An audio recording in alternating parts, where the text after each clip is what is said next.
And on that note, I think it's a good time to bring in our next guest, author and journalist Max Blumenthal. He is head of the Grayzone. He's written several books that people who are watching have probably heard of on this issue. I think, a lot of what he wrote was prescient in the book Goliath. He goes into great detail about the right-wing lurch of Israeli society, moving further and further towards the right and a kind of genocidal hatred of Palestinians. So, Max, welcome to the show. Welcome to the Freedom Side. I'm holding my phone, so sorry to everyone. Oh. No, I appreciate you persevering. Okay. I'm like an angle person. You're like on the ground at your house from certain angles. Yeah. I'm like, yeah. Anyway, yeah. I remember my book. Thank you for that intro. My book Goliath was harshly attacked because, for example, I had a chapter called "The Night of Broken Glass," invoking the Kristallnacht pogrom against German Jews, because racist, fascistic, ethno-supremacist mobs had gone on rampages inside Tel Aviv against the non-Jewish African asylum-seeking population for several nights after they were egged on by Israeli officials. And we're seeing that again. We saw that 15 minutes south of Tel Aviv in the city of Bat Yam, which is a mixed city. There are a lot of working class Jewish Israelis, poor, very right-wing, mixed in with the Palestinian population, and they went on a rampage last night, smashed the glass storefront of a Palestinian ice cream shop owner who actually employs lots of local Jews. So it was another night of broken glass. And the portrait I painted of Israel in my book Goliath, which came out in 2013, is being realized in the most vivid fashion imaginable on social media as people are filming themselves doing it. And yeah, you're right. This is being organized on WhatsApp. And these are mobs that are rampaging throughout mixed cities across the state of Israel, across Israel proper. Right. And, you mentioned the Night of Broken Glass, the title of your chapter. And I actually thought about that a couple days ago when the Israeli Jewish mayor of Lod, where some of these, I guess, if you want to use a light term, intercommunal violence. That's probably what the New York Times would call it. When this started, community violence in the city of Lod. When the mayor came out and said because there was Arabs and Jews fighting each other, and I guess it's you probably know more about it than I do. It's a pretty impoverished city. Both, along for both Arabs and Jews, they're pretty working class and poor. But the mayor came out and said, "Oh my God, there's pogroms taking place against Jews. It's Kristallnacht here." That's what he said. And I actually thought of that chapter in your book, and I couldn't help but think it was comical to hear an Israeli Jewish mayor that has pretty much like Jewish dominion over the Arabs that live in 48 Palestine, trying to say it's like the Nazi pogroms or something happening against Jews when the police and the state are all on one side. And it's not the side of the Arabs. Well, that's how most Jewish Israelis see the situation. That's how they're educated to see the situation. They see themselves in a continuous fight against impending genocide. And I write about that, the education system in my book, Goliath, how it educates you to see yourself on the verge of genocide and to lump together Nazis with Persians who are, the evildoers of the Passover tale, along with Palestinians who are, in every generation they've risen up to destroy us, we say at Passover, a really unfortunate passage that I like to leave out of the ceremony. And that's really at the core of Israeli identity. And so they believe that if they don't display total ruthlessness at all times, the Holocaust will happen again. Netanyahu genuinely believes this. He says this. He has blamed explicitly Palestinians for the Jewish genocide in Europe. He blames, the Palestinian mufti for not only collaborating with Hitler, but for guiding the final solution. He said this in Hebrew speeches to the nation. It's everywhere. So I'm not surprised by that rhetoric, but the reality is that the Palestinians who are defenseless are actually experiencing ethnic cleansing and pogroms all the time as Israel seeks to finish the job it started in 1948. Lod is a very significant place. It was known as Lydda, and it's connected to a city called Ramle. They're one municipality. And in 1948, the most brutal ethnic cleansing took place in Lydda, Ramle, at the hands of Yitzhak Rabin and Yigal Allon, who were two of the four major founding generals of Israel, both representing the center-left, the labor movement. And they presided over this slaughter. They went to, or this ethnic cleansing. They went to David Ben-Gurion, who became the first prime minister of Israel. And they said, what do we do with these like 200,000 Arabs in Lydda? And Ben-Gurion, he watched what happened at the Nuremberg trials, where this paper trail had established the basis for the prosecution of Nazi leaders for not genocide, but for atrocities, for war crimes. And so Ben-Gurion, instead of uttering a single word, he went like this. That was the story. Rabin recounted that in his memoir. And so they took that to be remove them. So they went in, they carried out some massacres, but basically frightened the population. They used a weapon called the Davidka, which would basically make a massive sound. It was like an early percussion grenade, and it would just frighten the population into running. They ran east towards Ramallah, towards the West Bank, never to return again. It was called the Lydda Death March because they were shot at and massacred on the way. But a portion of the Palestinian population remained, and they live in like third-class status there. Some of them even live in parts of the city that are considered illegal. So I've actually seen demolitions, home demolitions inside Lydda, where a family's entire home would be destroyed, just like in the West Bank, because they had expanded it, because their family was growing. And the local municipality, which is run by right-wing ethno-supremacists, said, you can't build there. I went to a de facto refugee camp where there was just piles of rubble, families sleeping in tents in the middle of this Israeli city, 15 minutes from Tel Aviv, Lod. And this is the conditions they're living in. Just total deprivation, separation, and then Jewish Israelis are being moved in just like settlers. Actually, in 2013, a lost tribe from Peru living in the Amazon jungle, determined by some settler rabbis to be Jewish, and they moved them into Lod, and gave them homes, whereas Palestinians are not even allowed to expand their homes. So this is the apartheid that we're witnessing just right inside, just a short taxi ride from Tel Aviv. But we're not even talking about the Gaza Strip or the West Bank here. I mean,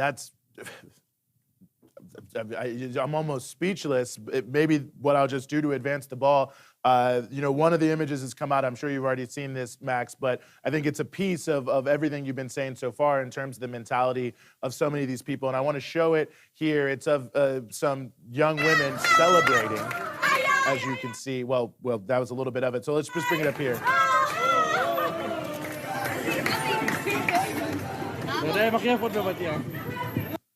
That's a celebration in front of an Arab a store. I think it had been wrecked there, Max. But it just seems so indicative of this mentality of these Israelis on the ground.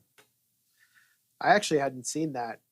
It's sorority chilling. girls, like sorority girl settlers. And for real quick, Max, I spoke to somebody else who actually understood what they were chanting, and apparently it was like a religious chant. But obviously they're not religious. They're wearing shorts. They're kind of dressed like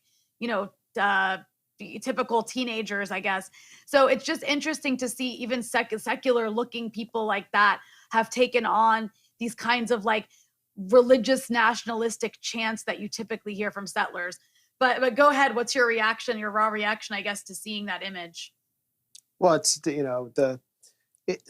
the religious nationalism is mixed in with the secular understanding of Zionism. I mean, that's where the exceptionalism comes from.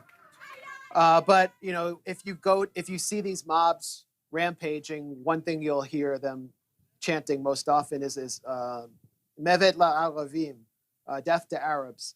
This is like Mevet la'Aravim. I would hear it at so many right-wing rallies in Israel. Our friend David Sheen, who lives in Haifa, a Jewish Israeli journalist, he says this should be the Israeli national anthem. It really, I mean, this isn't about just massacring Arabs. It's about eliminating their presence, ending the game. And the youth of the Jewish Israeli youth who go through the education system expecting to be conscripted into the Israeli army at age 18, where their views grow more right-wing, they're conditioned to be in that army consistently throughout their life. And the fear of losing them so that they don't conscript is so extreme that the education system has been pushing a much more anti-Palestinian curriculum. It's no surprise that Netanyahu's one of his strongest challengers, Gideon Sa'ar, who is more right-wing than Netanyahu in many ways, was the education minister who helped bring this curriculum in. And we're seeing the product of it in the streets right now, particularly in mixed cities. I mean, I remember I actually visited an Israeli army base in the West Bank that carried out the raids on the villages protesting the wall, carried out raids around the Ramallah district, and spoke to some of the border police. And these are kids from young backgrounds, young people from poor backgrounds in the mixed cities, mostly Mizrahim, Jews of Arab descent, as well as Druze. These are different from, your Druze family, Rania. The Druze in Israel, they rely on the army for their income. And so they're just anti-Palestinian as a matter of business. And what they would tell me is we are just sick of having these negotiations and this endless conflict and these rockets. And what we want is a leader to just push the button, like a nuclear button that will eliminate all the Palestinians so we don't have to go out there and do these raids anymore. And that is the prevailing mentality that you see in these streets. Somebody just push the button, eliminate the Palestinians from our lives, and then we will know peace. And then we won't have to bother with this anymore. And life will be utopia. And that's why Netanyahu has sent ground troops to Gaza. It's to satiate the bloodlust that's emanating from these core cities. But the reality is that for a figure like Netanyahu, or just for Israeli society itself, it is impossible to unite this very fractious Jewish population where people come from around the world, often not even knowing conversational Hebrew, to unite them except against the one group that's beneath them all on the totem pole, Palestinians, Palestinian Muslims. And that's what Netanyahu has done so masterfully. That's how he stayed in power at the end of every election cycle. He'll say the Arabs are coming to vote. You all get out and vote for me. If you watch TV in Israel, there are subtitles for people who are just learning Hebrew, who are just coming there and assimilating. And there will be Hebrew with like vowels or easier to understand words. And so this is not the most cohesive society. And the thing that keeps it together is the fear and loathing of the other, the unpeople, the Palestinians. And right now, Israel is going through a period of deep unification. And Netanyahu is loving every moment of it. Of course. And, I have another question I want to ask you, Max. I just want to shout out to the super chatters. Spencer Richard says, great, keep up the good work. And then I almost said Will Whiteman's name. Rebecca Leon says, amazing coverage and info. Thank you, Mike Preisner. You're the best. Thank you, And I also want to note, Max, that there's news that there are protests erupting across the West Bank against the Gaza attack. So I want to move this conversation to the Palestinian side of things for a moment, because I think this is the first time in a very, very long time that we've seen such a widespread assault on Palestinians, not just in one place, right? Not just in Gaza, not just in the West Bank, but it's like an all at once assault against Palestinians everywhere, across from the river to the sea. But there's also a response like we've never seen before. And you talked about the unification, the attempted unification on the Israeli side. There seems to kind of be a sort of unification. I don't want to romanticize it too much, but on the Palestinian side, Hamas responded with rockets to provocations in Jerusalem, and Palestinians in occupied East Jerusalem cheered it. People in the West Bank cheered it. Some people inside 48 Palestine cheered it, protested in solidarity. with, Palestinians in occupied East Jerusalem, are against the attacks on Gaza. So having spent the amount of time you've spent in this particular part of the world, do you see a significance in the response from the Palestinian side of things? That's a great question or theme to pick up on. And I want to go back to history, into some history. In the early phases, when Israel's existence did not seem certain, David Ben-Gurion conceived the strategy of uniting the very fractious Jewish-Israeli population against the Arab threat, as he perceived it, and fracturing a very united Palestinian population by recruiting anyone possible from within it or who did not fit within it.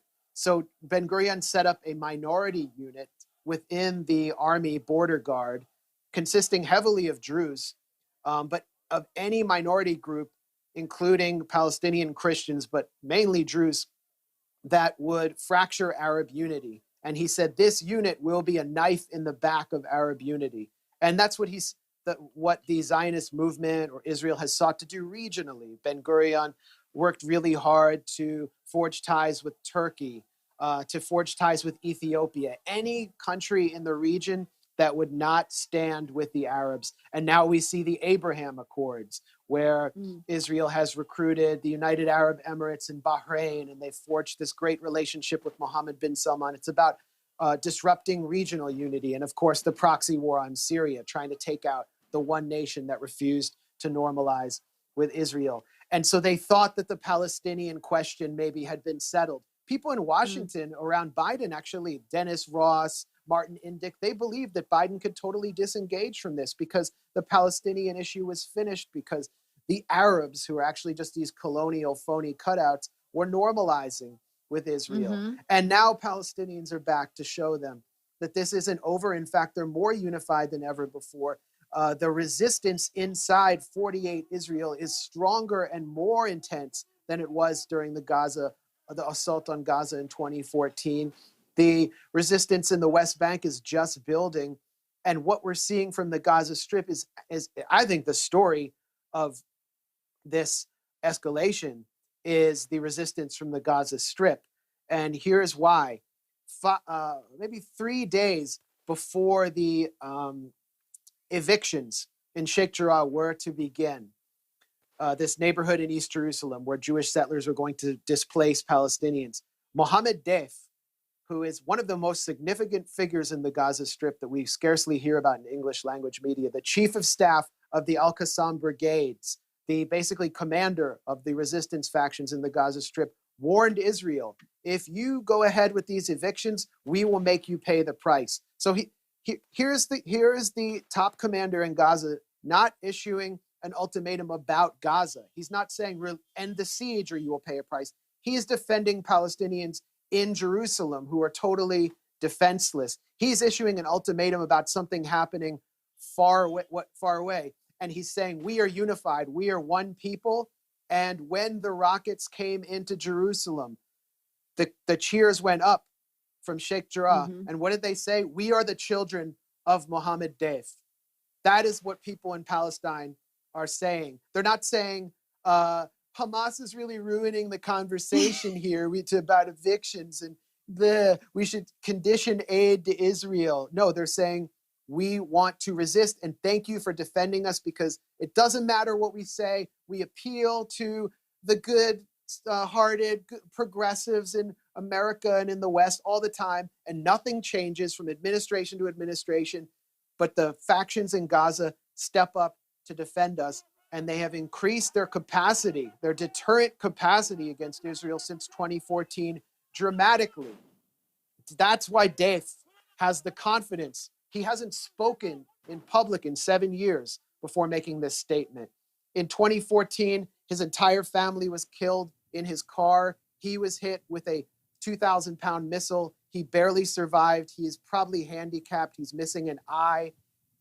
Everyone thought he was dead, and he surfaces 7 years later to defend Palestinians in Jerusalem. It's a very dramatic moment for Palestinians that's not understood here, and Palestinian rockets have now been able to reach as far as Haifa. They have hit an oil complex in Ashkelon, which used to be known as Askalun to Palestinians who were ethnically cleansed from there, a city in southern Israel. They have hit Tel Aviv. They have shut down Ben Gurion Airport in a country which has as one of its top industries tourism, extracting a high economic price. And Israel is frightened, I can tell you. The Israeli defense chiefs, Benny Gantz, the defense minister, you watch what he's saying, we're going to burn Gaza. He's frightened to send infantry into the Gaza Strip because he knows the resistance has increased their capacity there. And he knows what happened the last time in 2014 in July when they sent their troops in to Shujaiya and they lost over 40 soldiers. They were getting hit from tunnels. They were getting hit in armored vehicles. They were being hit by sapper teams that were literally running up to the armored vehicles and placing explosive charges on them by hand. They had soldiers nearly captured. They lost several officers in that battle. And then they massacred the civilian population because they had to retreat. And were so frightened that they just basically blanketed the whole area with howitzers and airstrikes. So this is the Israeli public. They want a massive invasion. They want bloodshed in the Gaza Strip. The Israeli defense chiefs know that they're in a very difficult situation. And finally, the Iron Dome. They've invested so much in this Iron Dome defense system, anti-missile system, which Palestinians are not allowed to have. And it's failing. Before I came on this broadcast, on your stream, you were showing a Rupley stream of rockets firing from the Gaza Strip. And then you would see little explosions, explosive puffs in the sky. That was the Iron Dome taking those rockets down. But if you see the way the rockets are deployed, they're deployed in a bouquet. And what the factions are doing through their launching crews, first of all, they're firing them from underground often. So they're difficult to suppress by drone or plane. And secondly, they're firing large amounts of rockets and it confuses the Iron Dome and it makes it hard for it to take it all down. So this system is completely failed. And I think there's a deep frustration among the Israeli military intelligence apparatus. And it's sending a message to the region. Well, if they can't stop these factions in the Gaza Strip who are under siege, how are they going to stop Hezbollah? How are they going to stop Iran? They're not. So this is significant. No, I mean, Gideon Levy. Oh, go ahead. Finish your thought. Well, I was just going to say, he actually specifically said that's what Israelis are talking about. They're saying, geez, if like Hamas can do this much damage and they're under air, land, and sea blockade, and they were able to gather that many rockets and rain rockets down on Tel Aviv, imagine what Hezbollah, which has way more sophisticated weaponry and larger numbers, has been training basically alongside or working alongside a conventional army, learning how to do offensive operations alongside the Russians in Syria. Imagine the damage they could actually do, which would be way more significant, not to mention Iran, which is an actual state. And so I want to note shout out to all the Palestine solidarity people who wanted regime change in Syria. I'm sure this would have, and to all the Muslim influencers who are like, Biden's going to be better on Palestine. Shout out. Well, also Iran. I mean, let's remember Hamas wouldn't have these weapons if it wasn't for Iran. There's a reason. The reason there is Palestinian military resistance is because of Iran. And we can't discount that. I just want to use this opportunity again to say there are reports of thousands of people out, specifically in Nablus and Jenin, protesting the Israeli air assault on Gaza. And I'm getting messages from lots of people. I don't know if it's like wishful thinking or hyperbolic excitement, but that, this might be the intifada that overthrows the corrupt Palestinian Authority. I don't know. We could, who knows? What's happened this week has been pretty unprecedented in so many ways. So anything is possible. I mean, in a way, what does this mean for the Palestinian Authority? They're just like a bunch of dinosaurs who've been they haven't even existed this week. Everything that's happened, and they're just kind of sitting on their hands. I think Mahmoud Abbas made a statement. Nobody cared. I think this is kind of this is just, everybody knows that. It's like confirming that they just don't matter at all. And that's why they had to cancel these elections. Remember, Palestinians were supposed to have elections, and the Palestinian Authority canceled those elections partly because they knew they would lose. Exactly. They have no support. But yeah, I mean, I think this also speaks to, the intifadas that have happened in the past happened, when there was no real strategic or no organized Palestinian leadership. There isn't really an organized Palestinian leadership right now, but people in the streets are kind of taking things into their own hands, whether we're talking about people in the West Bank or people in 48 Palestine, or definitely the resistance factions in Gaza. It's also interesting to see that people, the Syria issue definitely did a number on the Palestine solidarity movement. And it did seem for a while, like even I started to believe that the issue of Palestine didn't matter anymore, that they had really successfully destroyed that. But even in the US, I'm seeing a level of uniting around this issue that I haven't seen in a very, very long time. And I'm even seeing members of Congress speak out in ways that we've never heard, even if it's just rhetorical. And, then you mentioned the Biden administration's kind of disengagement and not paying attention, but, you do have people in Congress supporting BDS and speaking out. I mean, Max, think about 2014. What is the difference in the reaction from American politicians? It seems to me like liberals, especially Democrats, are having an increasingly difficult time being okay with the image of Israel that's coming out to the world, which is an image of right-wing ethno-religious chauvinism and almost like fascistic, and you just can't deny it anymore. And I mean, I know behind the scenes, there's a lot of Democrats inside the Biden administration who are horrified and disgusted by what Israel's doing and their behavior, but they just can't say it publicly. Yeah, a lot to chew on there. Sorry, I just gave you like 12 different things. I guess I'll try to take on two of those themes. First, with what's happening in Congress, I mean, parse Rashida Tlaib's language carefully. She's saying we should condition aid to Israel. She's not saying we should end aid to Israel. And she had just gone on on an interview in the UK, I believe, where she denounced Hamas. She denounced the resistance, disassociating herself.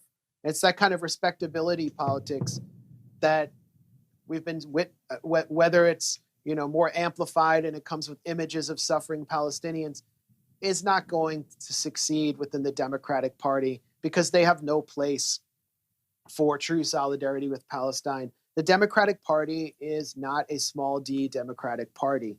They will never allow in that party, in our lifetime, a genuine platform at the DNC that calls for the liberation of Palestine or the removal of aid to Israel. It's not going to happen. And what we're seeing is another performative display by the squad to convince us that there is some kind of hope within that party on this issue. There might be hope for some other things, $15 minimum wage or something, but on this issue, I'm pretty much convinced that no. And what we should be calling for, aside from actual BDS, sanctioning Israel, divesting from it, is that AIPAC should be registered as a foreign agent and treated as such. And I don't know why everyone's so afraid to, no one in Congress is saying that.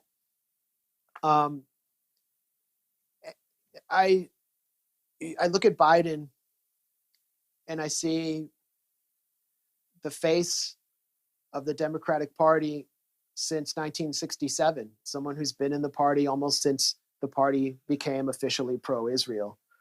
And he seems completely disengaged. But you have Lloyd Austin going over to Israel. You have Tony Blinken meeting with his counterpart. They're all fully aligned with Israel, no matter what it does. And for us to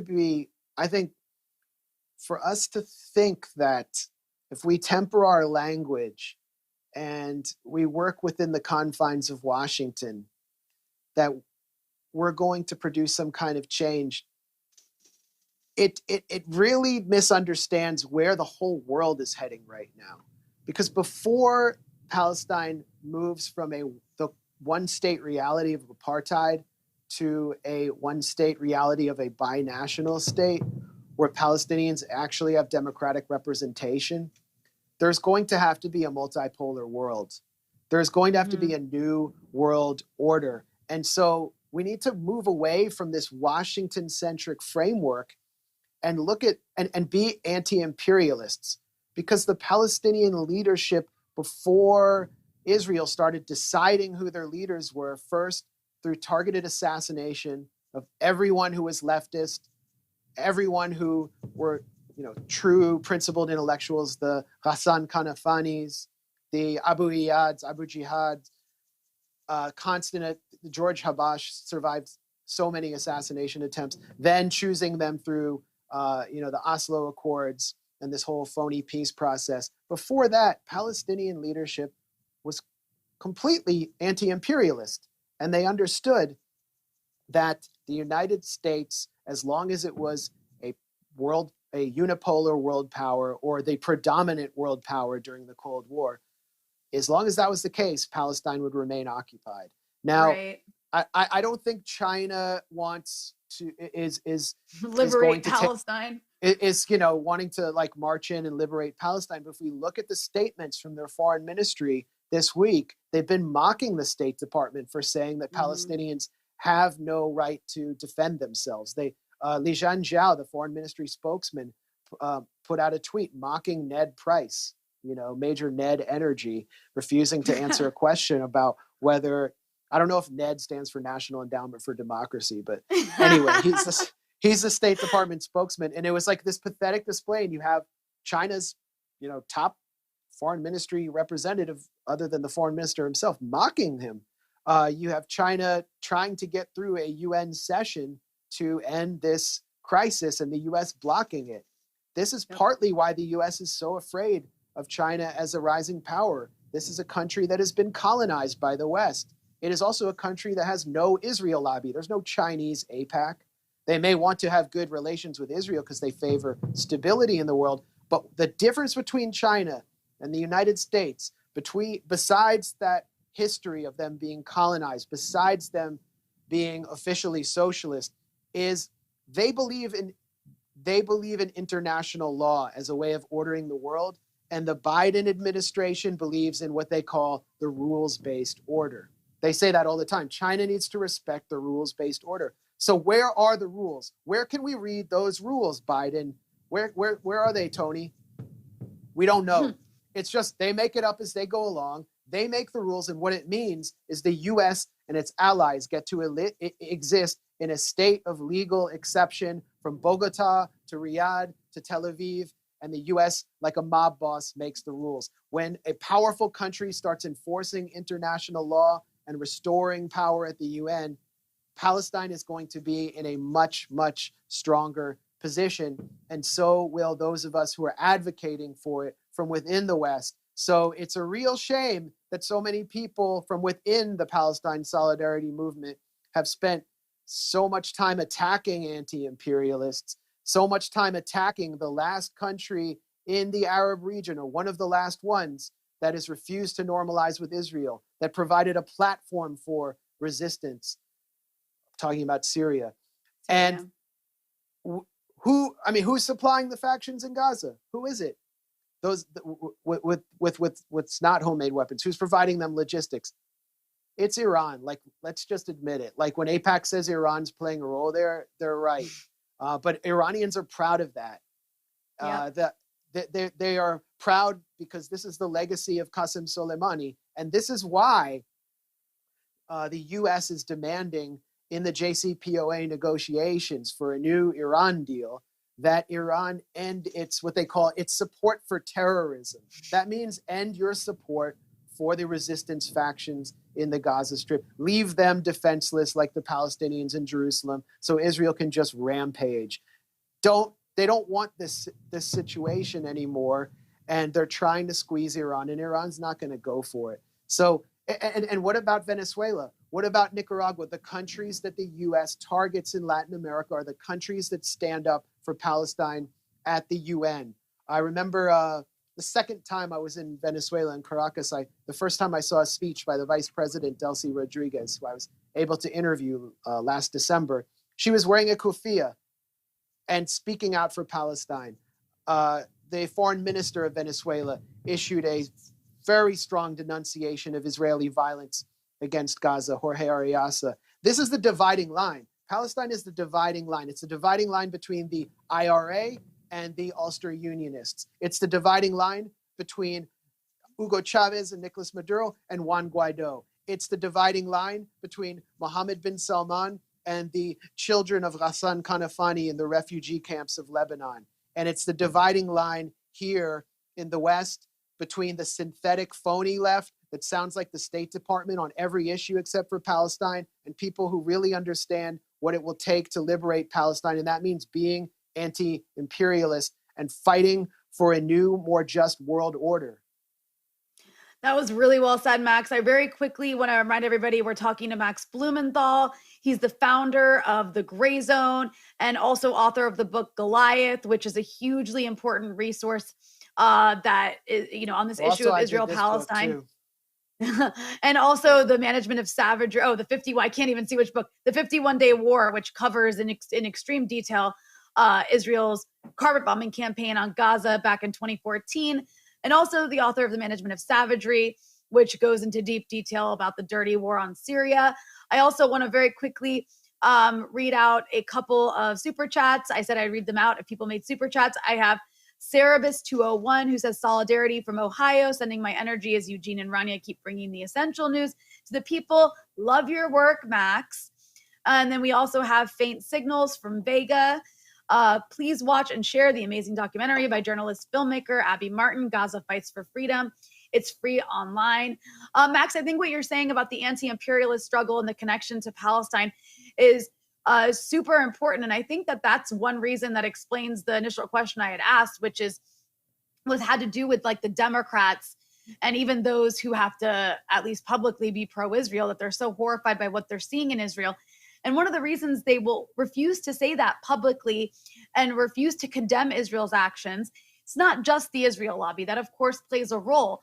But it's also because Democrats are imperialists. They're agents of American empire. And Israel is a client state of the Americans. It carries out America's imperial ambitions in the region. It's like the bully of the region. So no matter how right-wing Israel gets and how crazy and religious and nasty Israel gets, there is no red line because it's needed. I mean, we even had Joe Biden say back in the 80s, I think it was, if there wasn't an Israel, we'd have to invent an Israel. It's one of the best investments America makes every year. And that is because, again, Israel carries out American interests in the region. It's like with Saudi Arabia, right? Like Saudi Arabia chopped up Jamal Khashoggi, didn't even try to hide it. I mean, they left a trail so you could see what they did in an embassy in Turkey. They're committing genocide in Yemen, a man-made famine in Yemen that's starving hundreds of thousands of children.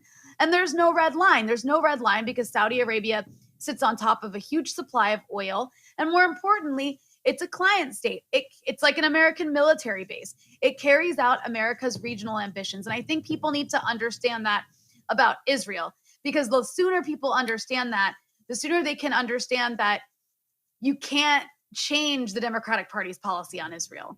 It just won't work. I mean, you were having these conversations when your book Goliath came out. There was very well-known Democrats inside the Obama administration who read your book. They know what Israel's like. It doesn't matter. Yeah. I know for a fact that top State Department officials were seen with my book on their shelves. Half the State Department, the Hillary State Department, was at a book party I had for my book in D.C.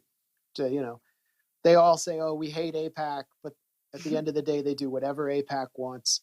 I, in 2010, did a video 2009. It was my first viral video on Israel called Feeling the Hate in Jerusalem. And it showed American Jewish youth, mostly drunk in Jerusalem, calling for the assassination of Barack Obama, who they called the N-word, calling him a terrorist. It was banned by YouTube. Well, first of all, it went viral. 50 Cent put it on his site. I sent it to his manager, who I happen to know, and he put it on his site. And then it started going viral among Black Americans who were like, this is just insane racism. They never really been able to see the full brunt of Israeli racism and the kind of white supremacy it attracts. And it just started going viral everywhere. In like 2 hours, it had 500,000 views. This is in like the good old days of YouTube. And I think it was the first video that YouTube prominently censored. It was banned by YouTube. It was banned by Vimeo. The Huffington Post banned it. I was doing some writing for them at the time. They banned it. They said, this is not news. I was attacked by Ta-Nehisi Coates, who was, trying to suck up to Jeffrey Goldberg, former Israeli prison guard at the time. I was attacked by Adam Serwer. All these liberals were attacking me because they didn't want anyone to think that Obama couldn't make progress on Israel-Palestine, and that they thought, Israelis really do love Obama and they're going to welcome him. He says that his name isn't Barak, it's Baruch. And why did they hate him? Because Obama had been friendly with Rashid Khalidi at some point in Chicago, the Palestinian academic. Ali Abu Nima knew Obama. He saw him for the opportunist he was. He never believed that he would do anything. But he'd given a speech in Cairo like 2 nights before I filmed this video, and that frightened Israel. And I think that if Obama had gone ahead and actually put serious pressure on Israel, which actually means withholding loans, as George H.W. Bush did with Yitzhak Shamir on settlement expansion, but really withholding loans, withholding military support, and to get a real Palestinian state, he would have been assassinated.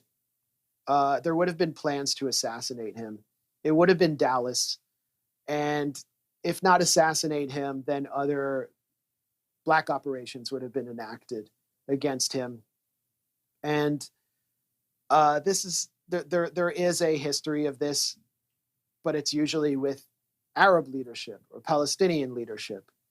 There is a history of Israel targeting figures in the West, but not doing it with physical assassination. It politically assassinated Jeremy Corbyn in the UK. And as our friend Asa Winstanley has demonstrated, it was using literal intelligence assets within the Labour Party and within UK to do it. People taking money from the Israeli embassy.